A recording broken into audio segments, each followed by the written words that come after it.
തെളിവെടുപ്പ് കൊലപാതകം നടത്തിയ സ്ഥലം ഉൾപ്പെടെ പ്രതികൾ കാണിച്ചു, ഏത് തരത്തിലാണ് കൊല നടത്തിയത് തുടങ്ങിയ വിവരങ്ങൾ എല്ലാം തന്നെ വിശദീകരിച്ചു.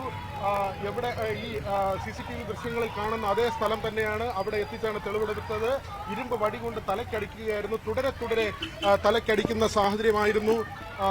ഇപ്പോൾ തെളിവെടുപ്പ് നടന്നിരിക്കുന്നു. ഇവർക്കെല്ലാം കൃത്യമായ ശിക്ഷ ലഭിക്കുമെന്ന് കൊടുക്കണം. അവനെയൊക്കെ തൂക്കിക്കൊള്ളണം സാർ. അവനൊക്കെ വെറുതെ വിടണ്ട. അവന്റെ പിള്ളേർക്ക് കണ്ടാൽ എങ്ങനെ ഇവർക്ക് ചെയ്യാൻ തോന്നി? 14 വയസ്സ് പോലും പറയൂല. തുക്കൂരമുണ്ട്. ഇവനൊക്കെ ഒരിക്കലും വെറുതെ വിടരുത്. ഇവനൊക്കെ കൊല്ലണം, വെളിയിൽ വരരുത്. പ്രതീക്ഷയുണ്ടോ? അന്വേഷണത്തിൽ തൃപ്തിയുണ്ടോ? അങ്ങനെ തന്നെ ഉണ്ട്. പ്രതീക്ഷയുണ്ട്. ഇവരിനി പുറലോകം കാണൂല.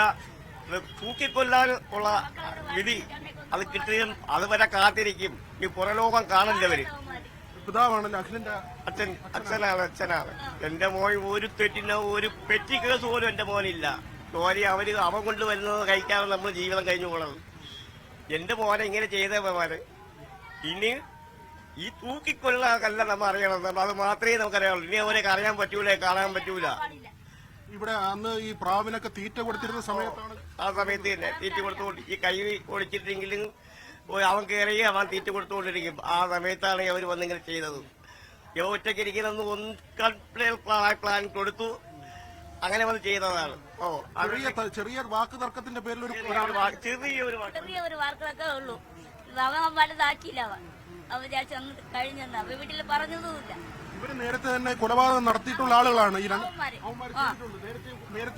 നേരത്തെ അവന്മാര് ഒരു പിള്ളയെ കൊണ്ടിട്ട് എന്റെ പിള്ളയെ പോലെ കൊന്നു അവന്മാര് ഒരു ദിവസം ഫുള്ളായിട്ട് ഇഞ്ചാ കൊന്നവന്മാരാണ്. അതേപോലെ അവനെ തുറന്നിഞ്ഞ് വിട്ട് എന്റെ മോനെ അതേപോലെ ചെയ്ത് ഇനി അവര് പുറലോകം കാണുമോ? അവര് ഇനി തൂക്കി കൊന്നിരിക്കണം. അത് മാത്രമേ അറിയൂ. നമ്മൾ അതുവരെ നമ്മള് ആഹാരം നേരെ കഴിക്കുന്നുണ്ടെങ്കിൽ നമുക്ക് ഇത് വാർത്ത അറിയണം. തൂക്കി കൊന്നിരിക്കണം.